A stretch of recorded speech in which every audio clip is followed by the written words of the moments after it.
Press হবে, যাতে আপনারা সবাই জানতে পারেন এবং যারা ভুক্তভোগী তারাও জানতে পারে, যাতে কোনো ভুল মেসেজ না যায়। সেই জন্য মনে রাখবেন, আমরা যারাই সরকার চালাই বা যেখানেই থাকি না কেন, আমাদের প্রত্যেককেই একটা আইন মেনে চলতে হয়, সংবিধান মেনে চলতে হয়। এবং আইন মেনে চলার ক্ষেত্রে আমরা যদি আইনের জুরিসডিকশনের বাইরে গিয়ে নিজেদের মতো করি, তাহলে কিন্তু এটা অন্যভাবে কোর্ট নিতে পারে। এবং যেহেতু আমরা রিভিউ পিটিশন অলরেডি করেছি, কিন্তু সুপ্রিম কোর্টে এখন গরমের ছুটি চলছে। গরমের ছুটির সময় আমরা চেষ্টা করেছি এটাকে রেজ করবার, কিন্তু যেহেতু গরমের ছুটি পড়ে গেছে, আমরা সঠিক সময়ে রিভিউ পিটিশন রাজ্য সরকারের পক্ষ থেকে আমরা আবেদন করেছি। সেই আবেদনে পরিষ্কারভাবে আমরা কিন্তু কারো চাকরি যাওয়ার কথা বলিনি। আমরা পরিষ্কার বলেছি যে যারা চাকরি করে তাদের সুযোগ দেওয়া হোক এবং তাদের যেন লিস্টটা বাতিল না করা হয়। কিন্তু সুপ্রিম কোর্ট, আপনারা জানেন যে অলরেডি একটা এই রিভিউ করবার আগে, রিভিউটা আলোচনা করার সুযোগ আসেনি এখনো, যেহেতু গরমের ছুটি পড়ে গেছে। গরমের ছুটি পড়ার পরে এটা আলোচনা হবে।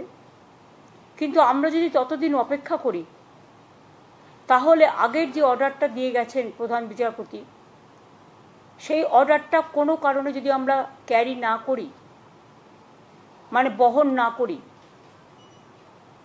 তাহলে যদি কখনো বলে দেয় যে তোমাদের তো অর্ডার দিয়েছিলাম, তোমরা সেটা মানোনি, সুতরাং সবটাই বাতিল, এটা আমরা চাই না। যে সুপ্রিম কোর্টের নির্দেশ অনুযায়ী আমরা আমাদের সবটাই রেডি করে রাখব। যদি রিভিউয়ে বলে আপনাদের পরীক্ষা দিতে হবে না, আপনাদেরটা অ্যাকসেপ্টেড করা হলো, লিস্ট বাতিল করা হলো না, তাহলে আমরা নিশ্চয়ই সুপ্রিম কোর্টের কথা শুনব, তখন এটা আসবে না। কিন্তু আমরা একটা হাতে টাইম নিয়ে করেছি এই কারণে যে যাতে রিভিউ পিটিশনও চলবে আর আমাদের প্রসেসটাও 31শে মের মধ্যে করতে বলেছে, নোটিফিকেশান করতে বলা হয়েছে। কিন্তু সুপ্রিম কোর্ট খুলবে সম্ভবত জুন মাসের 2nd বা 3rd উইকে, আমি এক্স্যাক্টলি ডেটটা জানি না।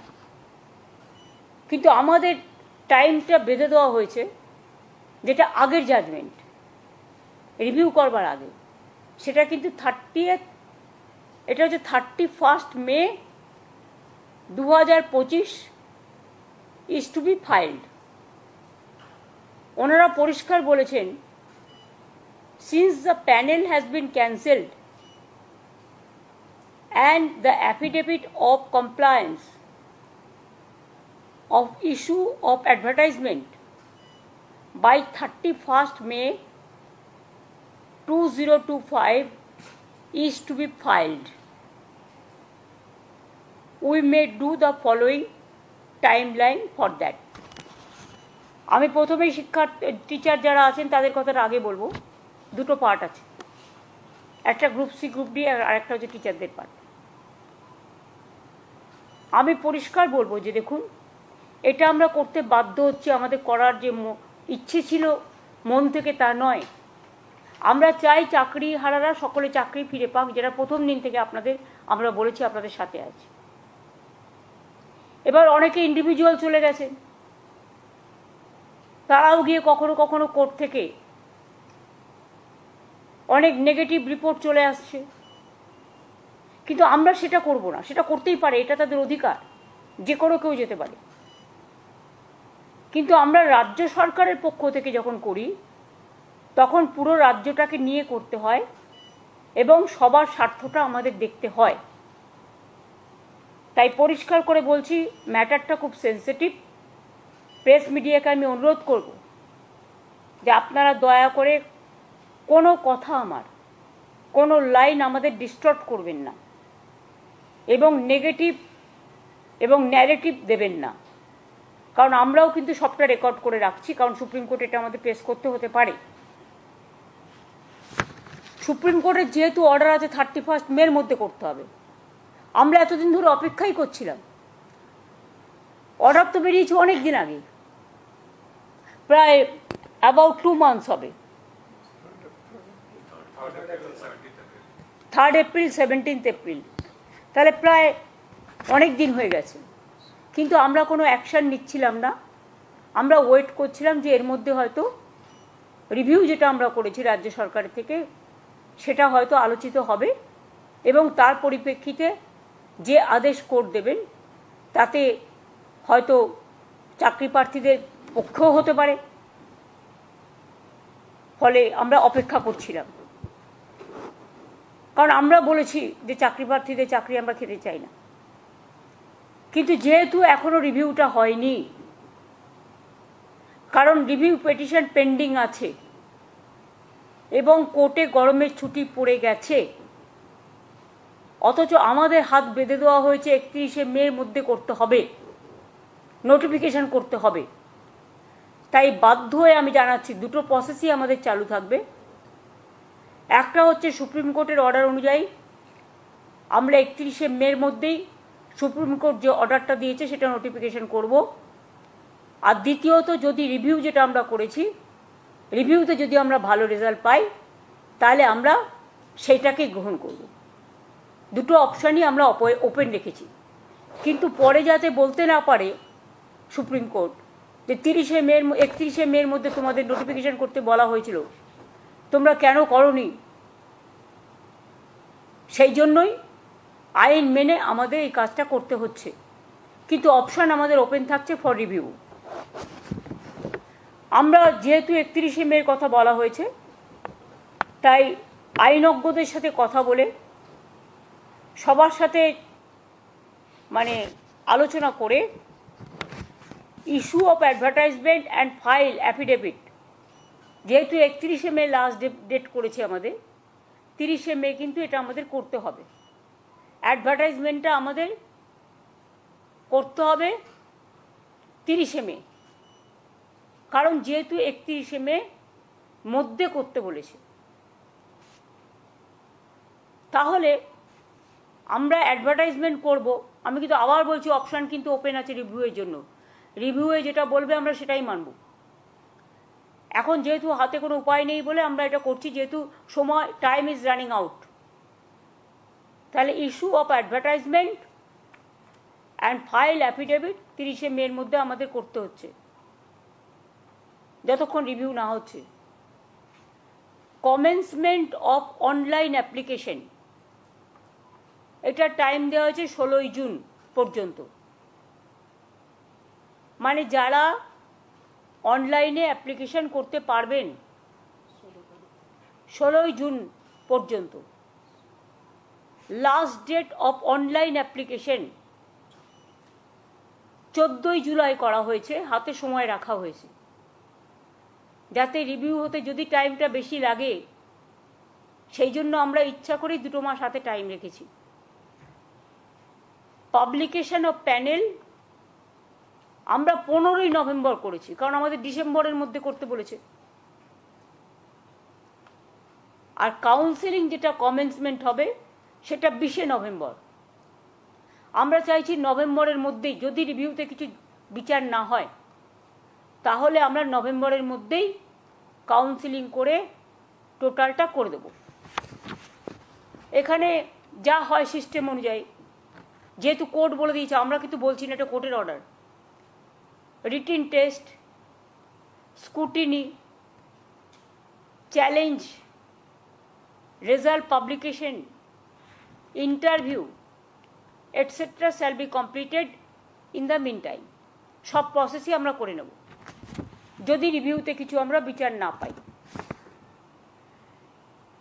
অ্যাডভার্টাইজমেন্ট যেটা করা হবে, advertisement may be made for the 24,203 such posts which have been deemed to be vacant 24,203, যেটা হাইকোর্টের অর্ডার অনুযায়ী ডিম টু বি ভ্যাকেন্ট হয়ে আছে। যদিও তারা কাজ করছেন, তারা কাজ করে যান, তারা ডিসেম্বর পর্যন্ত মাইনে তো কনফার্ম করেছেও সুপ্রিম কোর্ট, আমরা তো অ্যাপিল করেছিলাম। সুতরাং তারা বেশি চিন্তা না করে তারা তাদের কাজ করে যান, আর আমাদের কাজও আমরা করে যাব। অ্যাডিশনাল তাছাড়াও এই 24,203 জন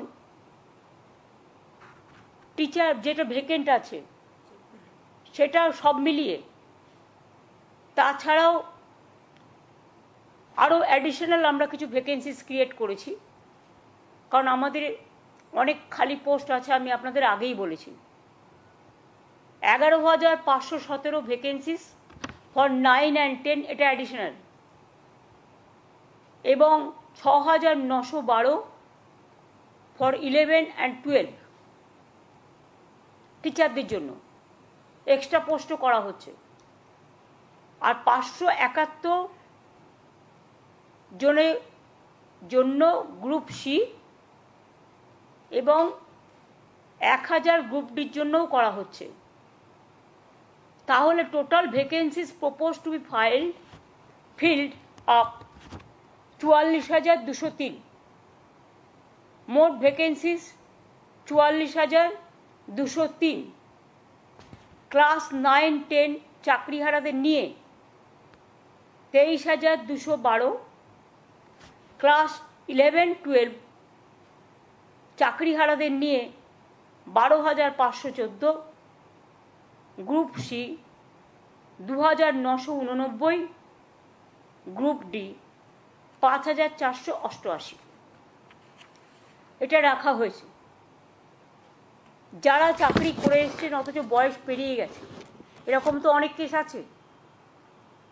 ধরুন ওদের একটা এজ লিমিট আছে, যারা অ্যাপ্লিকেশন করবেন এই চাকরির জন্য, চাকরিহারাদের চাকরি পাওয়ার ক্ষেত্রে, সেখানে তাদের একটা এজ রিল্যাক্সেশন করা হবে, অর্থাৎ তারা যেন প্রত্যেকেই পরীক্ষায় বসতে পারে, বয়সের জন্য সেটা আটকাবে না। তাছাড়াও আমরা আর একটা অ্যাডভান্টেজ দেবো, সেটা ডিটেলস এখনও তৈরি হয়নি। যারা কাজ করেছেন এতদিন তাদের একটা এক্সপিরিয়েন্স অ্যাডভান্টেজও আমরা দেব, যাতে তারা তাদের কর্মস্থানে থেকে যেতে পারে। আর গ্রুপ সি গ্রুপ ডিটা আমি আজকেই বলছি না, যেটা অ্যাডিশনাল পোস্টটা বলে দিলাম, কিন্তু যাদেরটা টাকা ফেরত দেওয়ার কথা বলা হয়েছে এবং যাদের বাতিল করা হয়েছে, তাছাড়াও অনেক টিচাররা আছে যারা বাতিল হয়ে গেছেন, যাদের বলা হয়েছে তোমরা এই পরীক্ষায় বসতে পারবে না, তারা অন্য ডিপার্টমেন্টে জয়েন করতেই পারে, কোর্ট সেটাও বলে দিয়েছে। সুতরাং আমরা এডুকেশন ডিপার্টমেন্টে যেমন আমাদের লোক প্রয়োজন, কারণ ঘন্টা বাজানোর লোকও নেই, রুম পরিষ্কার করার লোকও নেই,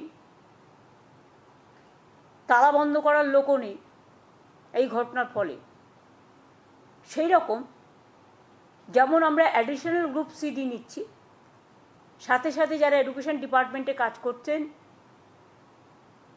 অথচ তাদের সবারটা বাতিল হয়ে গেছে, ম্যাক্সিমামটা বাতিল হয়েছে, গ্রুপ সি গ্রুপ ডি সবটাই, হ্যাঁ, তাহলে ওরা এডুকেশন ডিপার্টমেন্টেও অ্যাপ্লাই করতে পারে। ওরা তাছাড়াও আমরা আরও 3-4টে ডিপার্টমেন্ট অপশান দেবো, কিন্তু সেটা আমরা আলাদা করে নোটিফাই করব, কারণ যেহেতু ওটার সাথে এটার সম্পর্ক নেই।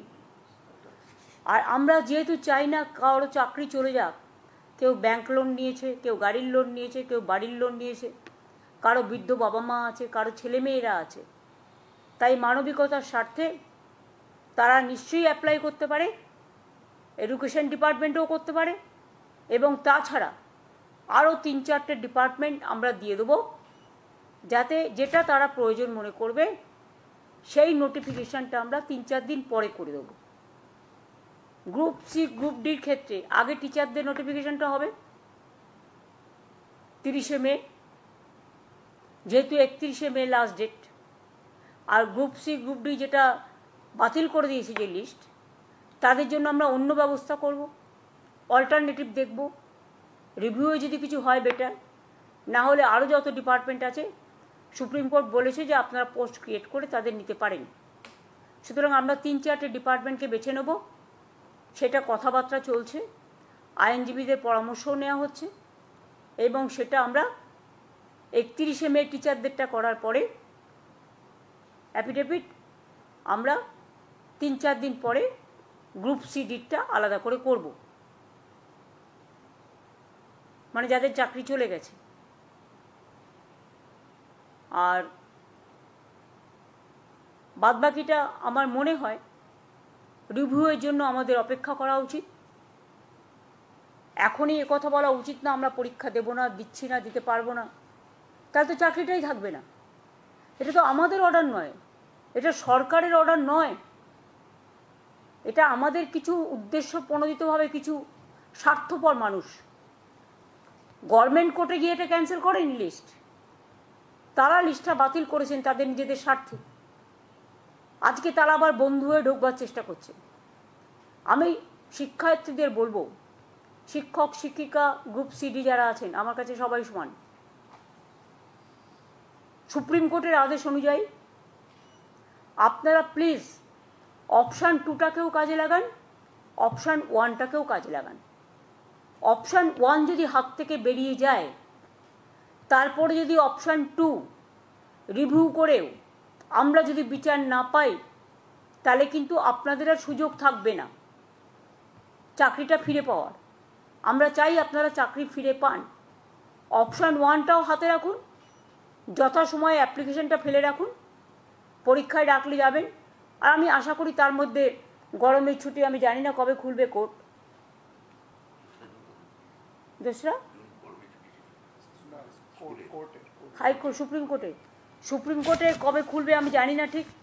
সুপ্রিম কোর্টে গরমের ছুটিটা শেষ হওয়ার পরেই আমরা রিভিউ পিটিশনটা নিয়ে আবার রেজ করব, এবং তার জন্য অনেকটা টাইমও রাখা হয়েছে যাতে আমরা একটা সুযোগ নিতে পারি। চেষ্টা করব অন্তত কথা বলার। আমাদের আইনজীবীরা তারা সাধ্যমতো লড়বেন, কিন্তু বিচার তো আমার হাতে নেই, বিচারের দায়িত্ব বিচারপতিদের হাতে। সুতরাং আমরা মানবিকভাবে তুলে ধরব যাতে তাদের লিস্টটা বাতিল করা না হয় এবং তারা যেন চাকরিতে সুযোগ পায়। যেটা করে যাচ্ছে সেটা থেকে যেন বিরত না হয়। আর যদি সেটা নাও হয়, তা সত্ত্বেও আমি বলছি আপনারা স্কুলে যাচ্ছেন যান, ডিসেম্বর পর্যন্ত তো অলরেডি সুপ্রিম কোর্ট বলেই দিয়েছে মাইনে পাবেন। আর তার মধ্যে আপনারা পরীক্ষাটায় বসুন, আপনাদের এজ রিল্যাক্সেশনও করা হচ্ছে, এক্সপিরিয়েন্স ব্যাপারটাও দেখা হচ্ছে। সুতরাং আমি আশা করি আপনারা যথাযথ জায়গায় ফিরে আসার জন্য মর্যাদা সহকারে সসম্মানে নিজেদেরটা রক্ষা করুন। নিশ্চয়ই সুযোগ আসবে, সুযোগটার সদ্ব্যবহার করুন। আমার এইটুকু অনুরোধ থাকলো। এটা আমি বাধ্য হয়ে করলাম, কারণ কোর্টের অর্ডার আমি যদি না মানি তাহলে 26,000 টিচারদের যাদের কেস কোর্টে পড়ে আছে, বাতিল করে দিয়েছে যে লিস্ট, তাতে তারা বিপদে যাতে না পড়েন সেই জন্যই আমাদের অপশান 1 অপশান 2 রাখতে হয়েছে। অপশান 1 এটা কোর্টের ভার্ডিক্ট অনুযায়ী, অপশান 2 আমরা আবার রিভিউ করেছি। আমরা চেষ্টা করব যাতে ওদের না বসতে হয়, যাতে ওদের করতে না হয় সেটা। কিন্তু আমাদের কথাই তো শেষ কথা নয়, আমরা হয়তো একটা চাইছি, ওরা না চাইতেও পারেন। সেক্ষেত্রে আমরা আমাদের সাধ্যমতো চেষ্টা করে যাব। আর তাতেও যদি না হয় অপশান 1-এ যান। ভয় পাচ্ছেন কেন? চাকরি তো করছেন, করে যান না। বাদবাকি তো সব কিছু আমার পক্ষে বলা সম্ভব নয়, আমাকে আইন মেনেই করতে হবে। কারো 40 বছর পেরিয়ে গেছে, 40 বছর পর্যন্ত চাকরির বয়স, কারো 35 বছর পর্যন্ত চাকরির বয়স। সুতরাং they will get the opportunity. 40 পর্যন্ত মনে হয় এজ আছে, হ্যাঁ 40 পর্যন্ত। যাদের ইভেন 40 পেরিয়েও গেছে তাদেরটাও এজ রিল্যাক্সেশন করা হবে। এটা সুপ্রিম কোর্টের জাজমেন্টেই এক জায়গায় আছে। প্লাস এতদিন কাজ করেছেন, জীবনের যে অভিজ্ঞতা, সেটাও আপনার একটা প্লাস পয়েন্ট থাকবে। এইটুকু আমার বলার ছিল। আমি আপনাদের আবেদন করব যে এইটা নিয়ে প্লিজ দয়া করে কেউ টিআরপি রেট বাড়াবার জন্য আমার মুখের কথা ডিস্টর্ব করবেন না। কারণ এটা কিন্তু আমাদের কোর্টকেও প্লেস করতে হবে যে আমরা নোটিফিকেশান করবার আগে প্রেস মিডিয়াকে কনফিডেন্সে নিয়ে এই কথাগুলো বলেছি এবং তারপরেই আমরা কিন্তু নোটিফিকেশানটা করব। আপনাদের আগে জানালাম, তারপরে আমরা করব। আজকে দেখুন 27 তারিখ হয়ে গেল, তো আমাদেরও তো নোটিফিকেশান করবার জন্য লয়ারদের কনসাল্ট করে, ডিপার্টমেন্টকে কনসাল্ট করে আমাদের কাজটা করতে হবে। সেই জন্য 2 দিন আমরা হাতে রেখেছি, আর তো আমার হাতে টাইম নেই। কিন্তু রিভিউ পিটিশনটা আমরা স্ট্রংলি লড়বো, এটা আপনাদের আমি বলতে পারি। এটাই আজকে বলার ছিল, যাতে সবাই জানতে পারে। সেই জন্যই আমি ফেস টাইমে আগে থেকে বলে দিয়েছিলাম যে আপনারা লক্ষ্য রাখুন, যাতে কারো কথা শুনে কাকে কান নিয়ে পালিয়েছে বলে আমরা না দৌড়াই। নিজে কানে শুনে নিজস্বভাবে চাকরিটাকে বজায় রাখার জন্য যা যা করার করুন। আমরা আপনাদের সাথে ছিলাম, আছি, থাকব।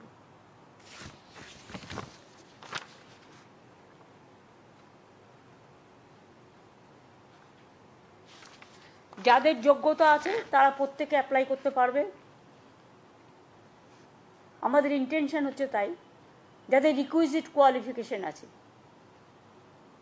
ফর সেট পোস্ট, যে পোস্ট মানে অ্যাডভার্টাইজ করা হবে, age relaxation will be given to the candidates in terms of the order of the Honorable Supreme Court. The new recruitment rules is ready, both for teaching and non-teaching post. An advertisement have been drafted and have been examined by the law department and legal team. সেটা আমরা আরেকটু যাচাই করে নেওয়ার জন্য 2 দিন হাতে time নিচ্ছি। এই পর্যন্ত আমার বলার ছিল, আমি এটুকুই বললাম। আশা করি এটা নিয়ে 26,000 টিচারদের ব্যাপার আছে, জলঘোলা করবেন না কেউ। টিচারদের আমি ত্রিপুরাতেও দেখেছি 10,000 টিচার ছাঁটাই হয়ে যাওয়ার পরে প্রতিশ্রুতি দেওয়া সত্ত্বেও বর্তমান সরকার সেখানে যারা আছেন করেন তো নি, উপরন্ত লাঠি মেরেছেন, মাথা ফাটিয়ে দিয়েছেন সবাইকে। ইউপিতেও 69,000 টিচারের চাকরি চলে গেছে, এমনকি আরও অনেক রাজ্যে প্যানেল ক্যান্সেল হয়ে গেছে। আপনারা মধ্যপ্রদেশে দেখেছেন ভ্যাপাং কেস নিয়ে কি হয়েছে, কতজন মারা গেছে, আজ পর্যন্ত মানুষ বিচার পায়নি। কিন্তু আমরা বিচারের বাণী যাতে নীরবে নিভৃতে না কাঁদে, কবিগুরু রবীন্দ্রনাথ ঠাকুরের কোটেশন অনুযায়ী আমরা চাই বিচারের সাথে, মর্যাদার সাথে, সসম্মানের সাথে আপনারা কাজটা করুন, যাতে সমাজ উপকৃত হতে পারে। ধন্যবাদ।